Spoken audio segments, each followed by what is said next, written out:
يا عز الدين أولاحي اللي كيضع الكرة في المرمى. الكرة ديالو بشكل ممتاز وتمكن من وضعها في اشتباك.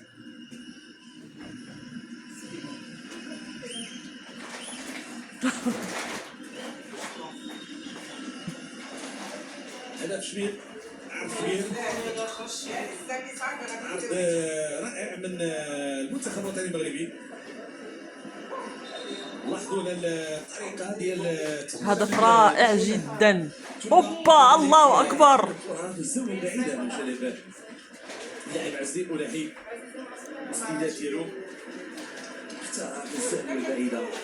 التلميذ يتفوق على الاستاذ وليد الركراكي، يتفوق على بدر الزكي.